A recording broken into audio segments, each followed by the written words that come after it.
The morning alarm buzzed through the metal corridors of New Geneva Station as Jake Collins rushed toward his advanced atmospheric biology class. His footsteps echoed against the curved walls of the space station that orbited Jupiter like a spinning wheel in the darkness. Other students moved past him in the hallway, some walking on two legs like humans, others floating in small bubbles of water, and a few that looked like walking crystals that chimed softly as they moved. Jake slipped into the classroom just as Professor Zixthara entered from the opposite door. The professor was unlike anything Jake had seen before coming to this interspecies academy. Zixthara stood 7 feet tall and looked like a living sculpture made of purple crystal that sparkled with its own inner light. When the professor spoke, the words came from somewhere deep inside the crystal body and sounded like wind chimes in a gentle breeze. Today we will discuss one of the most fascinating creatures in our galaxy, Professor Zixthara announced to the class of 30 students, the skyfish of Arion Prime. Jake opened his tablet and started taking notes like the other students around him. To his left sat Blubter, a green creature that looked like a friendly octopus with too many eyes. To his right was Crix, who resembled a walking stick insect but with silver skin that reflected the classroom lights. Jake was the only human in the class, which made him feel both special and lonely at the same time. Professor Zixthara waved. A crystal in hand and the room's holographic display came to life. The image showed a massive planet covered in swirling clouds of gold and silver. Lightning flashed constantly between the cloud layers, creating a beautiful but dangerous light show that never ended. Arion Prime is a gas giant with an atmosphere so dense that solid objects can float in it like ships on an ocean, the professor explained. The atmospheric pressure is 12 times greater than Earth's, and the constant electrical storms create a unique environment that supports the most magnificent life forms we have ever discovered. The hologram changed to show something that made Jake's breath catch in his throat. Floating through the golden clouds was a creature that looked like a cross between a jellyfish and a bird. Its translucent body stretched nearly 50 feet from tip to tip, and electricity danced across its surface like trapped lightning. The creature moved with such grace that it seemed to be dancing with the storm itself. "The skyfish," Professor Zixthara said with something that sounded like reverence in the chiming voice. "They feed on electrical energy and ride the wind currents between the cloud layers. They are perhaps the most beautiful creatures in the known universe." Jake watched in amazement as the hologram showed dozens of skyfish swimming through the air like dolphins in an ocean of clouds. They twisted and turned around each other in complex patterns, their bodies glowing brighter when they came close to the lightning strikes. For thousands of years, every species that has discovered Arion Prime has tried to catch or capture a skyfish, the professor continued. The native Arion people worship them as gods and have never attempted to harm them. The Krell Empire sent their most advanced energy nets and failed completely. The Mintari used their psychic abilities to try to predict the creature's movements, but skyfish seem to exist partially outside normal space-time. Blubter raised 3 of his tentacles to ask a question. "Professor, why does everyone want to catch them?" "Scientific study, mainly," Zixthara replied. "Also, their energy processing abilities could revolutionize power generation across the galaxy. But more than that, they represent something pure and untouchable. Many species see capturing a skyfish as the ultimate challenge." Jake found himself raising his hand before he could stop himself. "Professor, has anyone ever tried using traditional fishing methods?" The entire classroom fell silent for a moment, then erupted in sounds that Jake had learned meant laughter in dozens of different alien languages. Crix made a clicking sound like breaking twigs, while Blubter's eyes changed color rapidly from green to purple. Even the floating water breathers in their spheres seemed to be giggling. Professor Zixthara's crystal body dimmed slightly, which Jake had learned meant the professor was trying to be patient. "Mr. Collins, I appreciate your human perspective, but you must understand that skyfish exist in 4-dimensional space. They feed on pure energy and have no physical substance as we understand it. Traditional fishing methods require physical interaction with physical creatures, but they have to have some kind of physical presence, Jake argued. The hologram shows them moving through the atmosphere, which means they're interacting with gas molecules and wind currents. That is true, the professor admitted. But no physical trap or net has ever been able to contain them? They simply phase through solid matter when threatened. The Krell tried everything from force fields to gravitational wells. Nothing worked.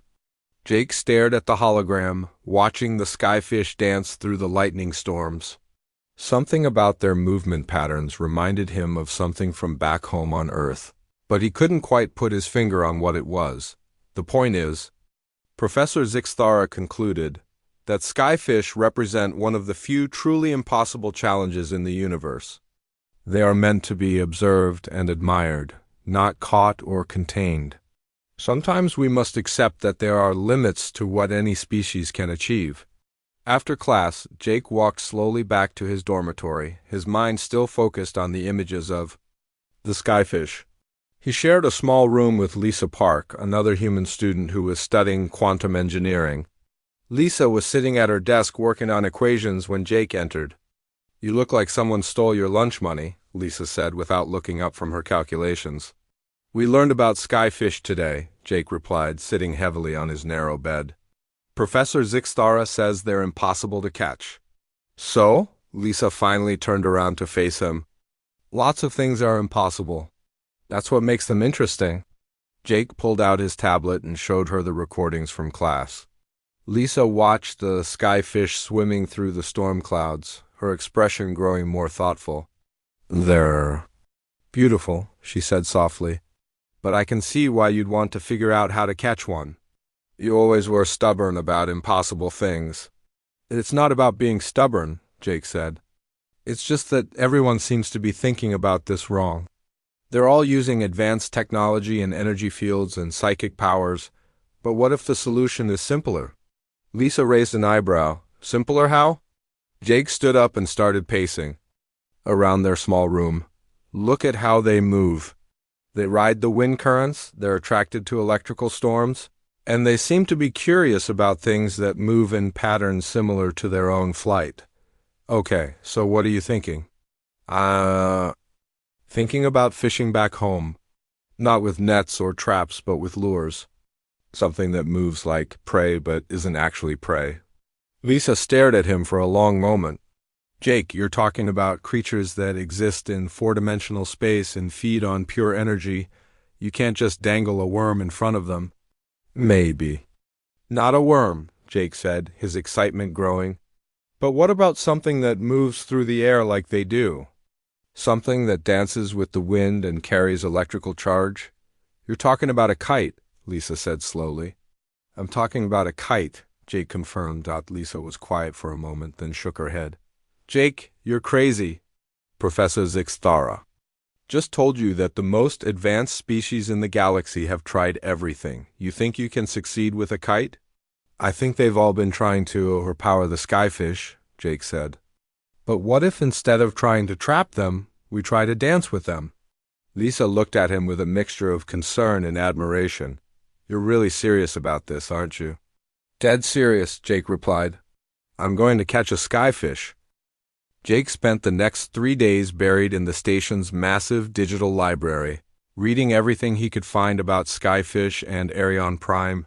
The library was a circular room with floating, holographic displays that responded to thought commands from students of different species. Jake sat in a corner booth designed for humans, surrounded by data screens showing atmospheric readings, energy patterns, and biological studies. The more he read, the more convinced he became that everyone was approaching the problem wrong. The Krell had tried to build energy cages that could contain beings made of pure electricity. The Mentari had attempted to use telepathic control to force the skyfish into submission. The Zephyrians had even tried to create artificial storms to lure the creatures into traps. But Jake noticed something that all the previous attempts had in common. They all tried to fight against the skyfish's natural behavior instead of working with it. The creatures were drawn to electrical storms, followed specific wind patterns, and showed curiosity about anything that moved in ways similar to their own flight patterns. Jake discovered that skyfish had feeding cycles that matched. Arion Prime's magnetic field fluctuations. They were most active during the planet's storm seasons when the atmospheric pressure created perfect conditions for electrical generation. Most importantly, young skyfish were naturally curious and would investigate anything that moved through their territory in interesting ways. Lisa found them there on the fourth day, still reading and taking notes. She brought him a cup of coffee and sat down across from him. "You missed dinner again," she said. "And Professor Zixthara asked me where you were during class yesterday." "I was here," Jake replied without looking up from his screen. "Did you know that skyfish mate by performing synchronized flight patterns? They literally dance with each other through the storm clouds." "That's fascinating," Lisa said dryly. "But you still need to eat and go to class." Jake finally looked up at her. "Lisa, I think I'm onto something here. Look at this." He turned his screen toward her, showing a complex diagram of wind patterns in Arion Prime's atmosphere. The skyfish don't just swim randomly through the clouds. They follow these specific air currents that spiral around the planet's magnetic field lines. "It's like they're riding invisible highways in the sky." Lisa studied the diagram with growing interest. "So you're saying their movement is predictable?" "Not predictable exactly, but it follows patterns. Natural patterns that we can understand and maybe even copy." Jake opened another file showing electrical readings from the planet's surface. "And look at this. The skyfish don't just eat any electrical energy. They prefer the specific frequency that comes from lightning strikes in the upper atmosphere. It's like they have favorite foods." "Okay," Lisa said slowly. "So what's your plan?" Jake stood up and started pacing, which was his habit when he got excited about an idea. "I'm going to build a kite that can fly in Arion Prime's atmosphere, but not just any kite. One that moves like a skyfish, carries the right kind of electrical charge, and follows the same wind patterns they do." "Jake, that's insane," Lisa said. "The atmospheric pressure would crush any normal kite, and the electrical storms would fry any equipment we could build." "That's why I need help," Jake said. "I need to find someone who knows about atmospheric engineering and electrical systems." Lisa sighed. "I know someone. Sam Rodriguez works in the station's maintenance department. He's the one who keeps our atmospheric processors running. If anyone knows about building things that can survive in hostile atmospheres, it's him." 2 hours later, Jake found himself in the station's engineering section, deep in the mechanical heart of New Geneva Station. The corridors here were narrower and filled with the constant hum of machinery. Sam Rodriguez was exactly what Jake expected from a maintenance worker: practical, skeptical, and covered in grease stains. "So, let me get this straight," Sam said after Jake explained his idea. "You want to build a kite that can survive in an atmosphere that would crush a normal spacecraft, carry enough electrical charge to attract creatures made of pure energy, and somehow catch something that no one in the galaxy has ever caught before."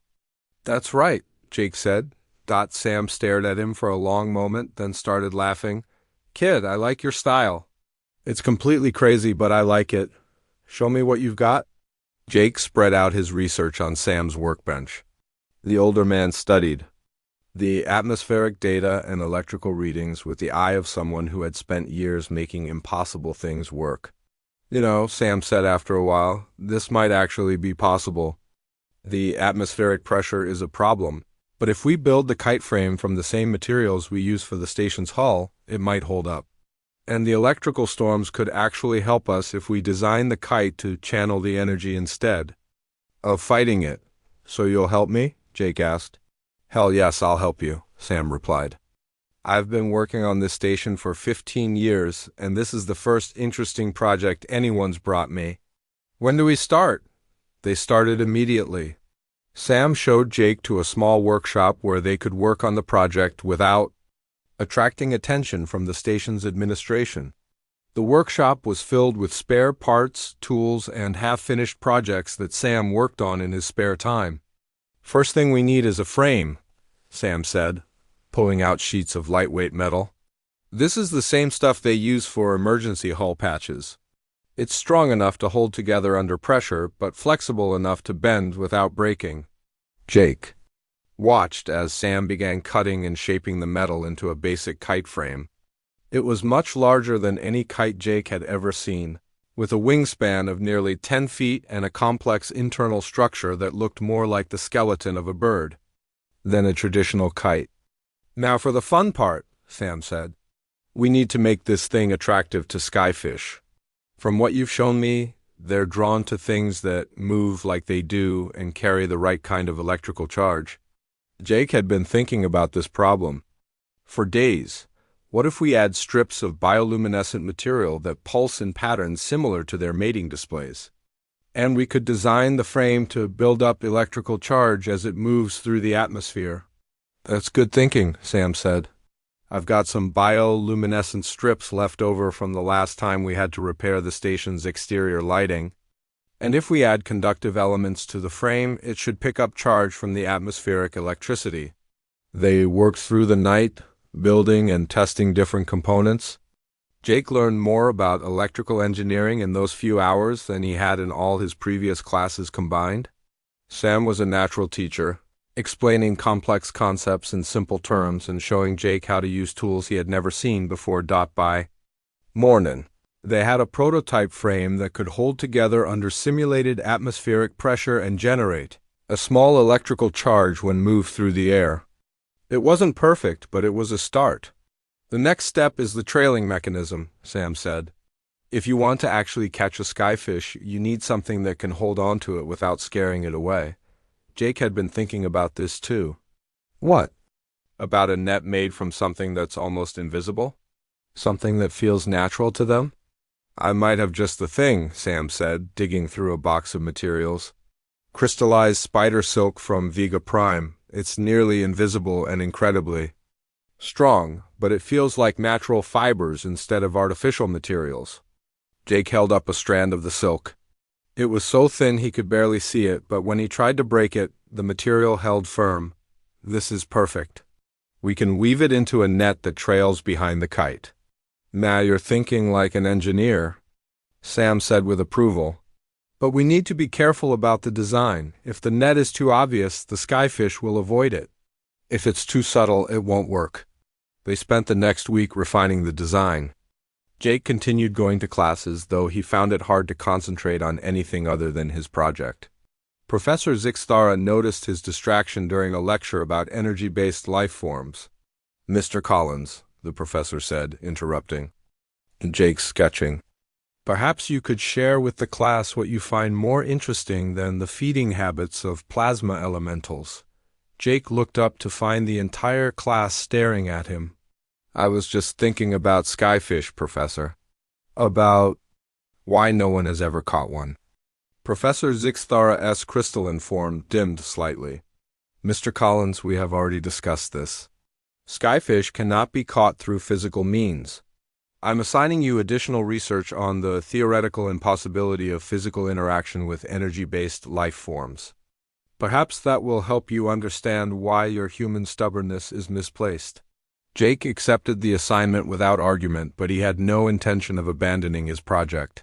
If anything, the professor's certainty that it was impossible only made him more determined to prove otherwise. That evening, Jake's other human friends decided to stage what Lisa called an intervention. Ryan Clark, who was studying quantum mechanics, and Kate Morgan, who was training to be a pilot, met in Jake and Lisa's room. "Jake, we're worried about you," Ryan said. "You've been obsessed with this skyfish thing for weeks. You're missing classes, you're not eating regularly, and you spend all your time in the engineering section. It's not healthy," Kate added. "And it's definitely not going to work." Jake knew that building the kite was only half the battle. He needed permission to travel to Arion Prime, and that meant convincing the Academy's Research Council to approve his expedition. The Research Council was made up of the most distinguished professors and administrators from across the galaxy, and they were not known for approving frivolous requests. Jake spent 3 days preparing his presentation. With help from Lisa and Ryan, they practiced in their dormitory room, with Lisa playing the role of skeptical council members while Ryan helped Jake refine his technical explanations. Remember, Lisa said during one of their practice sessions, you can't just say you want to catch a skyfish. You need to frame this as serious academic research. But I do want to catch a skyfish, Jake replied. Yes, but you need to explain. Why that's scientifically important, Ryan added. Talk about advancing our understanding of four-dimensional life forms, or developing new methods for studying energy-based creatures. Jake nodded, though he felt uncomfortable making his simple idea sound more complicated than it was. He believed that sometimes the best solutions were the simplest ones, but he understood that the council would want to hear about advanced theories and complex methodologies. The council meeting was held in the station's main conference room, a large circular chamber with holographic displays and seating designed for dozens of different species. Jake stood in the center while the council members sat around him in a half-circle.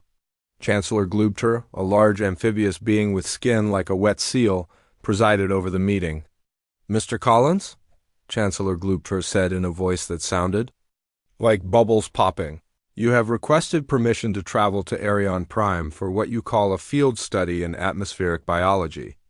Please explain your research proposal. Jake took a deep breath and began his presentation. He explained his theory about skyfish behavior, showed his atmospheric data, and described his plans to study the creatures using what he called alternative observation methods. He carefully avoided mentioning kites or fishing, instead talking about mobile atmospheric sensors and biomimetic flight patterns. The council members listened politely, but Jake could see skepticism in their alien faces. When he finished, Professor Zixtara raised a crystalline hand. Mr. Collins, while your enthusiasm is admirable, your proposal lacks scientific rigor. You are essentially asking permission to play with toys in one of the most dangerous atmospheric environments in the galaxy. The council cannot approve such a frivolous expedition. Jake felt his heart sink, but then Chancellor Gloopter spoke. Up. Professor Zixtara, while I share your concerns about the student's methodology, I find his approach intriguing. Human problem-solving techniques have surprised us before. Perhaps we should view this as an opportunity to study human cognitive processes in challenging environments. You want to study me? Jake asked. In a sense, yes, the Chancellor replied. Your approach is so fundamentally different from how other species would tackle this problem that it has scientific value in itself. I propose we approve a limited observation mission, with Professor Zixtara accompanying you to document your methods and inevitable failure. Jake wanted to object to the word inevitable, but he was too excited about getting approval to argue. Professor Zixtara's crystal form flickered with what Jake had learned was surprise. Chancellor, surely you cannot be serious, the professor sighed.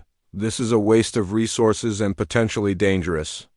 On the contrary, Chancellor Gloopter replied, this could be quite educational. If nothing else, it will provide material for a fascinating paper on the limitations of human problem-solving approaches. The council voted to approve Jake's expedition, though several members seemed to view it more as entertainment than serious research. Jake was given 2 weeks to prepare and was assigned a small research vessel with a human pilot. Jake spent the next few days finalizing his kite design with Sam's help. They had created something that looked like a cross between a traditional kite and a high-tech sensor array. The frame was made from reinforced metal that could withstand atmospheric pressure, while the covering was a special fabric that could generate and channel electrical current. This is either going to be brilliant or get you killed, Sam said, as they made final adjustments to the kite's trailing net. Probably both. Thanks for the confidence, Jake replied, but he was grinning. Despite the danger, he felt more excited than he had since arriving at the academy. Lisa and Ryan had volunteered to join the expedition, and Jake was grateful for their support. They spent hours going over atmospheric data and safety procedures. Though Jake suspected they were more worried about his safety than the success of his plan, the night before departure, Jake received an unexpected visitor. Professor Zixtara appeared at his dormitory door, her crystalline form glowing softly in the corridor lighting. Mr. Collins, I want to speak with you before we depart, the professor said. May I come in? Jake invited her into the small room, where she had to duck to avoid hitting her head on the ceiling. Professor Zixthara's presence filled the space with gentle chiming sounds and reflected light. "I want you to understand that I am not accompanying this expedition to mock your efforts," she said. "I genuinely hope you succeed, though I believe success is impossible. If you were to prove me wrong, it would be one of the most significant scientific discoveries in recent history. But you don't think I will," Jake said. "No, I do not. But I've been wrong before, and I'm curious to see how human minds approach problems that seem impossible to the rest of us." Jake appreciated her honesty. "Professor, what if I told you I'm not really trying to prove any grand theories? I just think everyone has been making this too complicated." Professor Zixthara's light dimmed thoughtfully. "That would be very human of you. Your species has a talent for finding simple solutions to complex problems. It is both your greatest strength and your most frustrating limitation." The research vessel Endeavour was smaller than Jake had expected, but Captain Kate Morgan assured him it was perfect for their mission.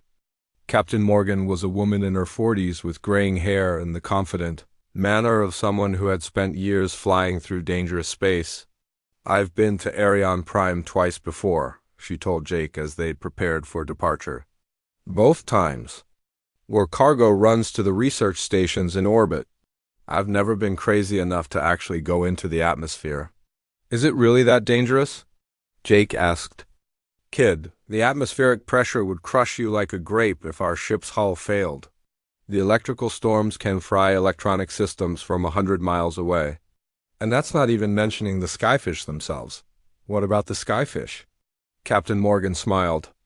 "They're beautiful, but they're also the size of shuttlecraft and made of pure energy. If one of them decided to take a closer look at our ship, it could accidentally tear us apart just by being curious."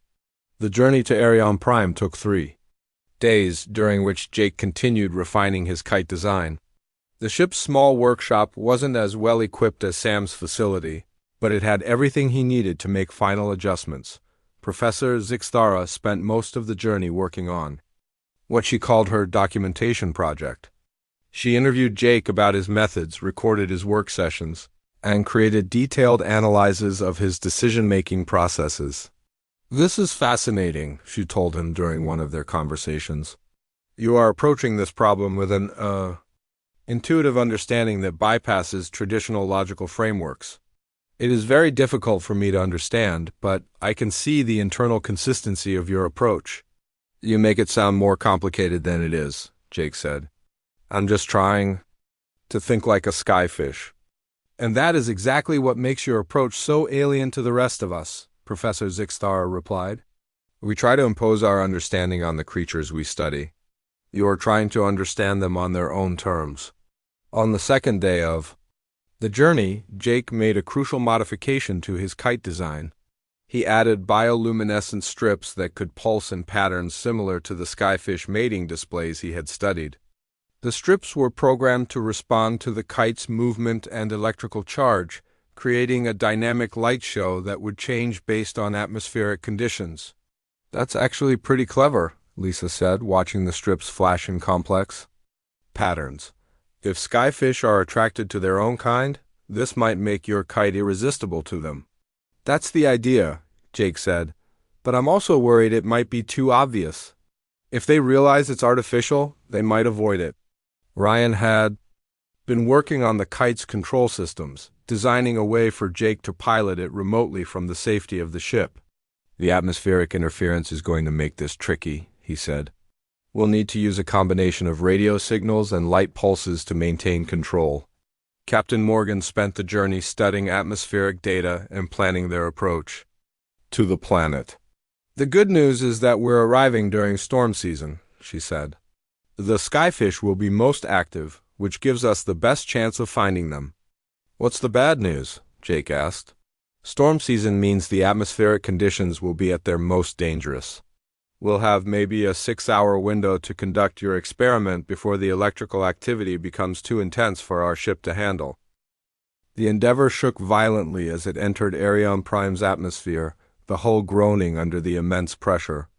Jake gripped his seat in the observation deck while lightning flashed outside the viewing windows, turning the golden clouds into A spectacular light show? The ship's sensors screamed warnings about atmospheric pressure, electrical interference, and energy signatures that moved through the storm like living lightning. Captain Morgan's voice came through the intercom. Calm. Despite the chaos around them, we're at optimal altitude for your experiment. Jake, atmospheric pressure is stable, and I'm reading at least 30 skyfish in our immediate area. Jake looked at the sensor display and felt his heart race. The energy signatures were everywhere, moving through the clouds in patterns that seemed both random and purposeful. Some were small, probably juveniles, while others showed massive energy readings that indicated fully grown adults. There, Professor Zixtara said, pointing at the largest signature on the screen. That one has been in this area for over an hour. Adult skyfish usually move constantly, so this behavior is unusual. Jake suited up in the atmospheric protection gear that would allow him to work on the observation deck. The suit was bulky and made movement difficult, but it would protect him from the crushing pressure and electrical interference outside the ship. Lisa and Ryan helped him check all the connections while Professor Zixtara prepared her recording equipment. Remember, Lisa said as she sealed Jake's helmet, if anything goes wrong, just drop the kite and get back inside. We can always build another one. Nothing's going to go wrong, Jake replied, though his voice sounded less confident than he felt. Jake carried his kite to the observation deck's airlock, where Captain Morgan had rigged a special launch system. The kite looked small and fragile compared to the massive storm raging outside, but Jake had confidence in Sam's engineering and his own design. Ship's AI is tracking wind patterns and electrical activity, Captain Morgan announced. You've got a clear launch window for the next 10 minutes, but after that the storm intensity is going to double. Jake activated the kite's systems and watched as the bioluminescent strips began to pulse in the patterns he had programmed. The lights created a hypnotic display that reminded him of the skyfish mating dances he had studied. The kite's frame began to build up electrical charge from the ship's power systems, creating a faint glow around the metal structure. Launch when ready, Captain Morgan said. Jake opened the airlock and released his kite into the storm. The wind caught it immediately, nearly tearing the control lines from his hands. The kite spun and twisted in the turbulent air, its lights flashing frantically as it fought to stabilize. For a terrifying moment, Jake thought he would lose control completely. The atmospheric pressure was unlike anything he had experienced, and the electrical interference made the control system sluggish and unpredictable. But gradually, he learned to work with the storm instead of fighting it, using the wind currents to guide the kite into a stable flight pattern. It's working, Ryan said, watching the kite's telemetry. The frame is holding together and the electrical systems are functioning normally. Jake guided the kite through the golden clouds, following the flight patterns he had memorized from hours of studying skyfish behavior. The bioluminescent strips pulsed in rhythm with the kite's movement, creating a light show that looked almost alive in the swirling storm. No response from the skyfish yet, Professor Zixtara reported. They seem to be ignoring your device. Jake felt a stab of disappointment but forced himself to stay patient. He had expected this to take time. Skyfish were intelligent creatures, and they would be cautious about anything new in their territory. He continued flying the kite for 30 minutes, adjusting its patterns and trying different approaches. The electrical charge built up on the frame until the entire kite glowed with captured energy, and the trailing net became almost invisible against the golden clouds. Wait, Lisa said suddenly. I'm seeing movement on the sensors. Something's approaching from the east. Jake looked at the display and saw a small energy signature moving toward his kite. His heart began to race as he realized that a skyfish was finally taking interest in his creation. It's a juvenile, Professor Zixtara sighed, her crystal form flickering with excitement. Approximately 15 feet in length, relatively low energy output. Young skyfish are naturally curious about new objects in their environment. Jake watched through the observation window as the young skyfish came into view. It was even more beautiful than the holograms had shown, its translucent body shimmering with captured lightning and its movements graceful beyond description. The creature approached his kite cautiously, circling around it at a distance. "It's studying your kite," Ryan said in amazement. "Look at how it's moving. It's trying to understand what it is." The young skyfish came closer, its body pulsing with gentle light. Jake could see that it was curious but wary, approaching and retreating in a pattern that reminded him of a cat investigating a new toy. "Try changing the light patterns," Lisa suggested. "Maybe you can communicate with it." Jake adjusted the bioluminescent strips, making them pulse in a slower, more welcoming rhythm. The skyfish responded immediately, its own body lighting up in a similar pattern. For a moment, Jake felt like he was having a conversation with an alien intelligence. The creature grew bolder, swimming closer to the kite until it was only a few feet away. Jake held his breath as the skyfish extended what looked like a tendril of pure energy toward his creation. "This is incredible," Professor Zixthara whispered. "No one has ever achieved direct contact with a skyfish before." But then something went wrong. The young skyfish touched the kite's trailing net, and the artificial material must have felt wrong to the creature. It recoiled instantly, its body flashing with alarm signals that Jake recognized from his research as distress calls. "It knows the net is artificial," Jake said, feeling his heart sink. "It's going to warn the others." Sure enough, the young skyfish darted away from the kite, its body pulsing with warning signals. Jake watched helplessly as other energy signatures on the sensor display began to move away from their area. "They're avoiding us now," Ryan reported. The juvenile told them something was wrong. Jake felt like he had failed completely. His plan had been so close to working, but the artificial net had given away his deception. He started to reel in the kite, thinking the experiment was over. "Wait," Professor Zixthara said suddenly. "Look at the sensors. Something else is coming." Jake looked at the display and saw a massive energy signature approaching from the storm's center. This wasn't another curious juvenile. This was something much larger and more powerful. "That's an adult," Professor Zixthara said, her voice filled with awe. "A very large adult. I've never seen energy readings like this." The creature that emerged from the golden clouds was magnificent beyond Jake's wildest imagination. It was easily 50 feet from tip to tip, its body a masterwork of flowing energy and captured lightning. This wasn't just a skyfish, it was clearly the leader of the group, ancient and wise beyond measure. "Why is it coming toward us?" Lisa asked. "I thought they were all avoiding the kite now." Jake watched the massive creature approach, and suddenly he understood. It's not coming to investigate the kite. It's coming to investigate me. The ancient skyfish moved with purpose, swimming directly toward the endeavor. Jake could feel its intelligence like a physical presence, and he realized that this creature had been watching the entire encounter with the juvenile. "It wants to understand what I'm trying to do," Jake said with growing excitement. "It knows I'm not trying to hurt them." The massive skyfish stopped just outside the ship's hull, its body pulsing with gentle light. Jake could see that it was studying him through the observation window. Its alien intelligence focused on understanding this strange new presence in its domain.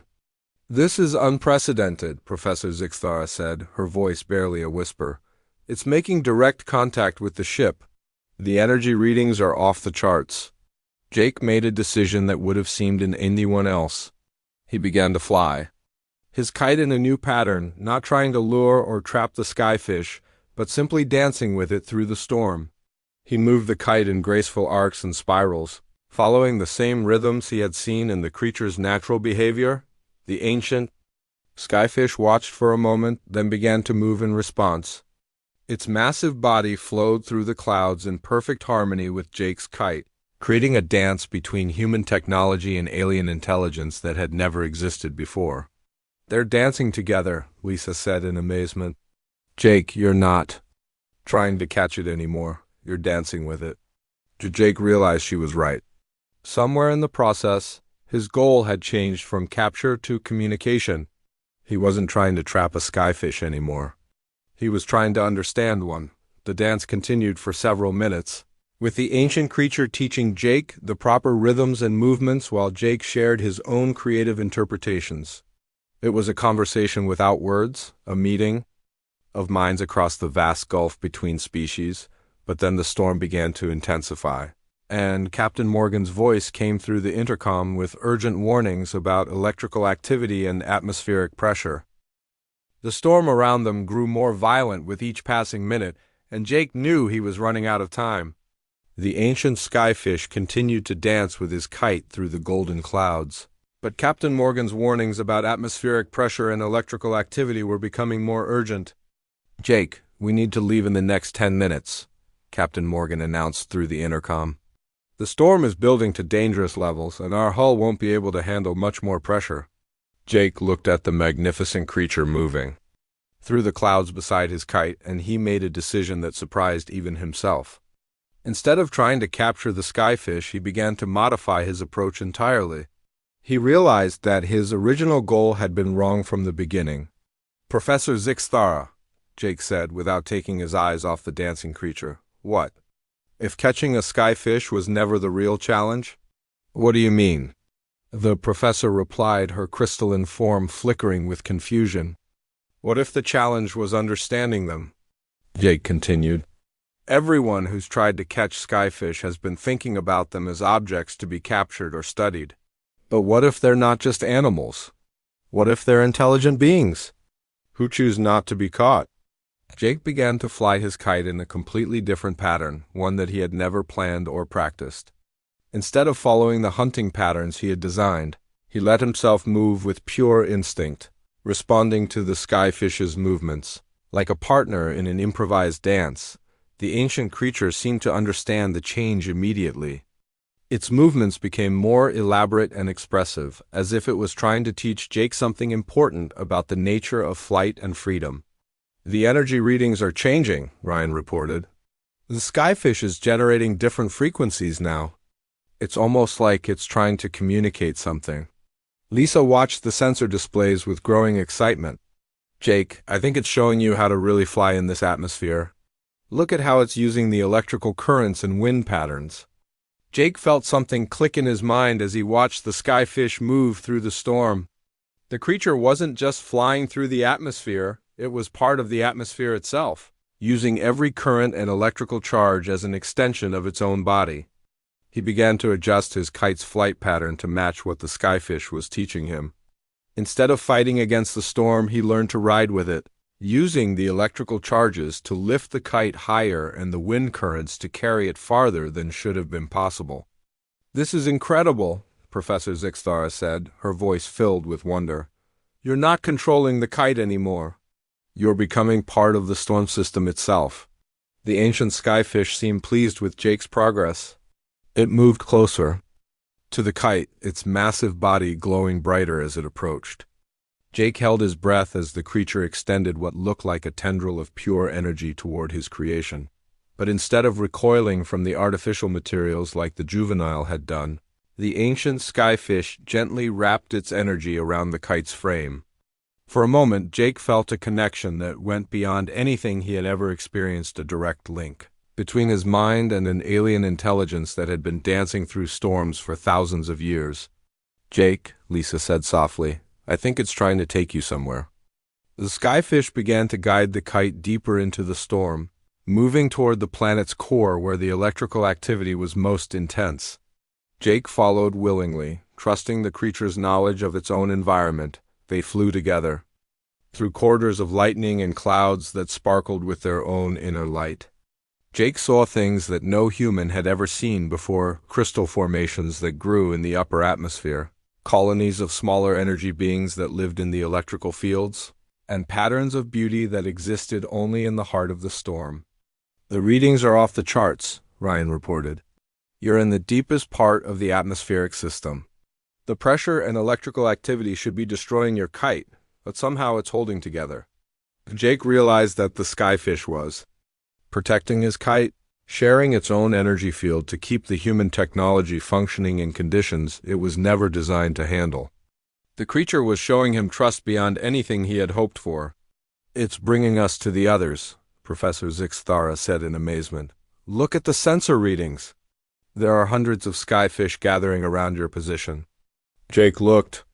through the observation window and saw a sight that would stay with him for the rest of his life. Dozens of skyfish had come to witness this unprecedented meeting between human and alien intelligence. They moved in complex patterns around Jake's kite, their bodies creating a light show that turned the storm clouds into a cathedral of living energy. The ancient skyfish guided Jake's kite to the center of the gathering, where it released its gentle hold and backed away. Jake understood that this was a moment of choice. He could try to use this opportunity to capture one of the creatures, or he could prove that humans were capable of something greater than conquest. Jake made his choice. He began to fly his kite in the patterns he had learned from the ancient skyfish, creating a performance that was part dance, part communication, and part celebration of the beauty around him. The gathered skyfish responded. By joining the dance, their movements synchronized with his kite in a display of interspecies harmony. "This is better than capture," Jake said into his communication system. "This is partnership." For 20 minutes, Jake danced with the skyfish in the heart of the storm. He learned their language of movement and light, and he taught them something about human creativity and determination.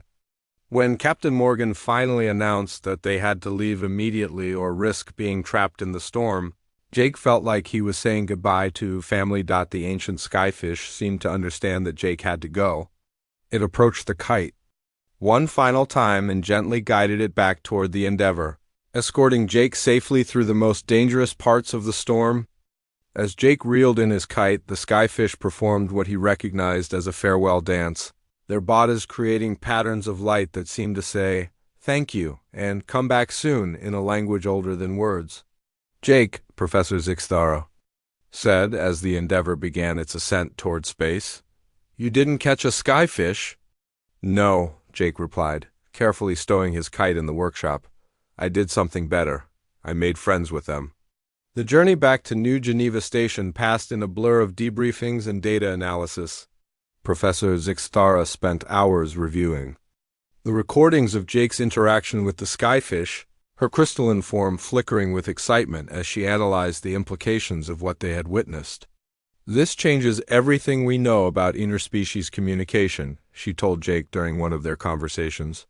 "You've proven that physical capture is not necessary for scientific study. In fact, it may be counterproductive." When they returned to the academy, news of Jake's success had already spread throughout the station. Students and professors from dozens of species came to hear about his experience, and Jake found himself invited to speak at conferences across the galaxy. But the invitation that meant the most to him came from an unexpected source, the Arion. Natives, who had been monitoring the entire encounter through their own atmospheric sensors, sent a message declaring Jake the first off-world sky dancer in their history. "They want you to return during the next storm season," Lisa told him as they read the message together. "They're offering to teach you their traditional methods for communicating with skyfish." Jake accepted the invitation immediately, and Professor Zixtara volunteered to accompany him as his research partner rather than his skeptical observer. Months later, when Jake gave his first official lecture to a packed auditorium, he titled it, "Sometimes the simplest solution is the most human one." He spoke about the importance of empathy over force, understanding over conquest, and cooperation over competition. "The skyfish taught me that the universe is not something to be captured and controlled," he told his audience. "It's something to be experienced and celebrated. And sometimes the best way to catch something beautiful is to let it catch you instead." In the back of the auditorium, Sam Rodriguez watched with pride as his young friend shared the story of how a simple kite had bridged the gap between species and opened new possibilities for understanding the universe. After the lecture, Jake found a message waiting for him from Arion Prime. The skyfish had sent their own communication through the planet's electromagnetic field, a pattern of energy pulses that translated roughly to, "We remember our human friend who dances with storms." Jake smiled as he read the message, already planning his return to the Golden Clouds, where he had learned that the most important discoveries came not from capturing the unknown, but from learning to dance with it.